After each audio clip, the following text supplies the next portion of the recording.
1974 में फ्लोरिडा में रहने वाली बेट्स फैमिली मैगजीन्स और लोकल न्यूज़पेपर में चर्चा का विषय बन गई थी, क्योंकि उनके पास एक ऐसा स्फेयर या बॉल थी जिसमें अपने आप चलने से लेकर गुनगुनाने तक कई चमत्कार दिखे।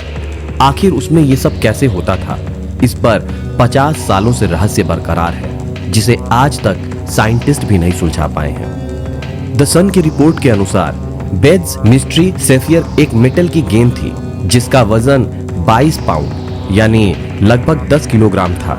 ये बॉल टेरी बेट्स और उनके परिवार को फ्लोरिडा में मिला था, जिसके कारण बड़े पैमाने पर बहस हुई थी कि ये कहां से आई थी।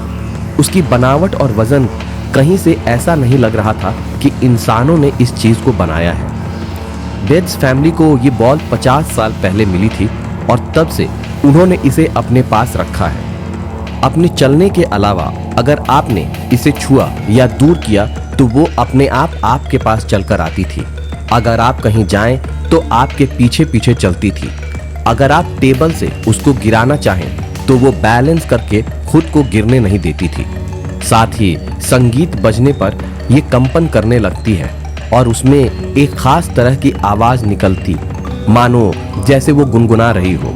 गेंद हथौड़े से मारने पर गूंजती थी और हिलाकर जमीन पर रखने पर इधर उधर घूमती थी। बॉल की चौंकाने वाली क्षमताओं ने बड़े पैमाने पर लोगों का ध्यान खींचा।